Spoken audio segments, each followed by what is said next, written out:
Fifth graders, happy Halloween Eve. Let's get into lesson 10. I am recording this video on Monday night. Please know that we are not meeting for math on Tuesday, Halloween Day.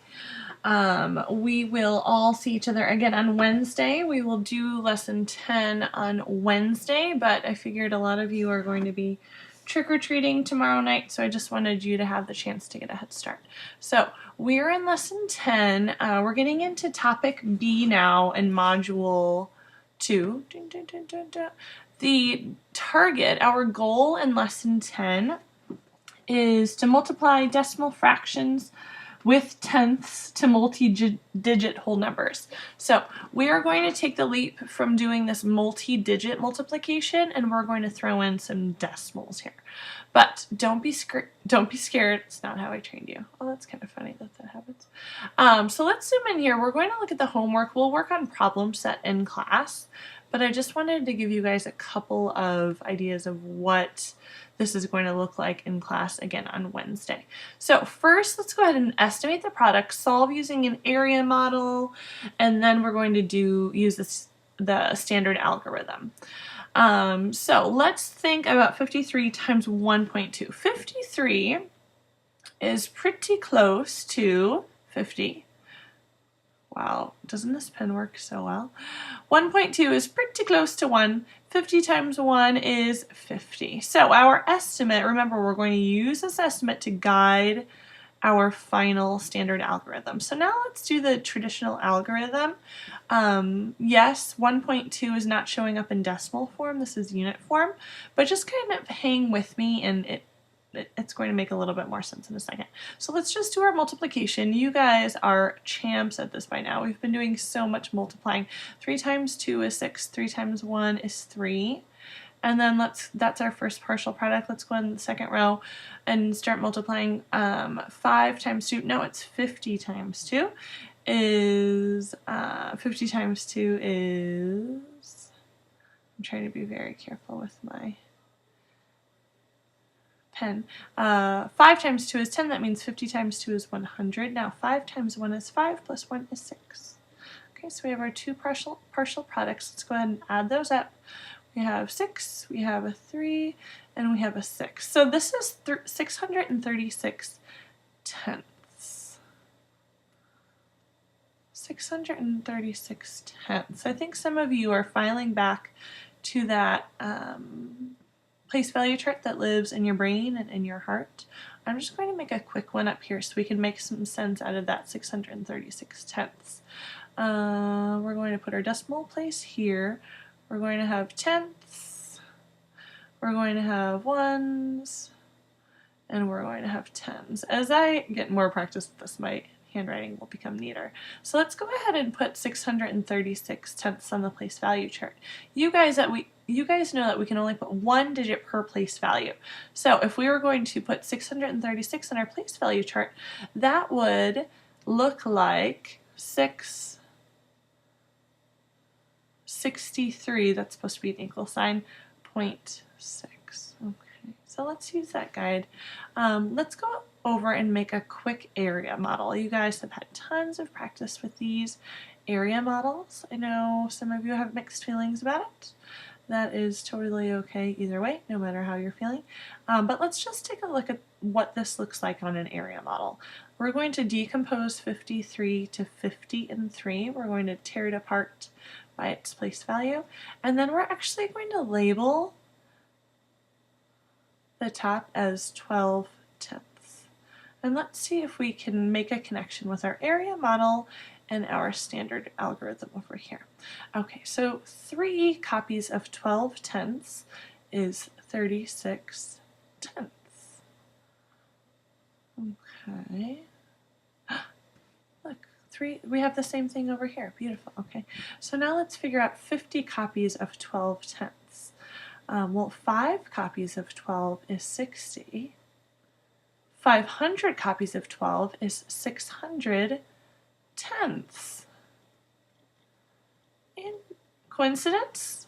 I think not. We have the same. So our final answer for 53 times 1.2 or 12 tenths is 63.6 or 663 tenths. I think some of you are probably thinking, wow, it's a really roundabout way to find that final answer, but we are just going to continue connecting with our units, and that eventually is going to help guide our decimal point. So let's just hang in there. Also, we did use our estimate to guide our final placement. 63 and 50 are relatively close. If we ended up with a 636, we would know that that's very far from our 50. So again, we're using our estimate to guide our decimal placement. We use that at the end of module 1. So, okay, cool. So that's kind of fun. Let's go ahead. Okay, I'm back. Hi. Okay, so let's get into number 2. This is just doing more of this estimation to guide our final decimal placement. 4.2 times 34. Let's round these numbers and let's figure out a reasonable estimate for this expression. 4.2 is pretty close to 4. 34, I changed colors on you. Green, I felt like it was a good spooky color. 34 is fairly close to 30. 4 times 3 is 12. And then we're going to slap on 1 0 at the end. So a reasonable estimate for 4.2 times 34 is 120. Let's just do the standard algorithm down here, multiply through, and then see if we can use our 120 estimate as a guiding when we place our decimal. Okay, so we have 42 tenths, this is in unit form, times 34. 2 times 4 is 8. 4 times 4 is 16. Wow, my handwriting is so much neater. Secret word, goblin's feet. When I'm using this pen, it's really a game changer. Okay, so now that's our first partial product. Now we're going to multiply our 3 in. This is not a 3, however. I'm sure a lot of you are thinking that. Ali, I imagine you were thinking this. That's a 30, not a 3, Mrs. Calamaris. Okay, so 3 times 2 is 6. 30 times 2 is 60.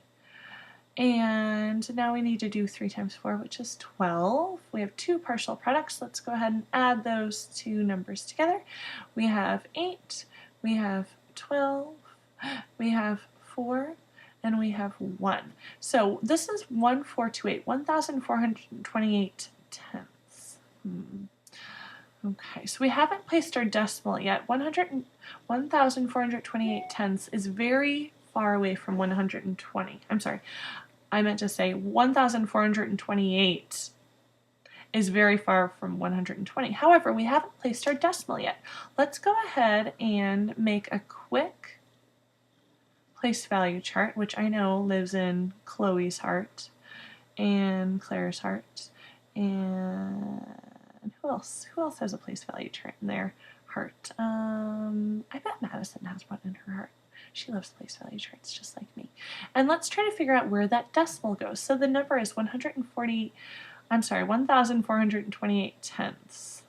You see my decimal immediately to the right is tenths, and then we have ones, we have tens, and we have hundreds.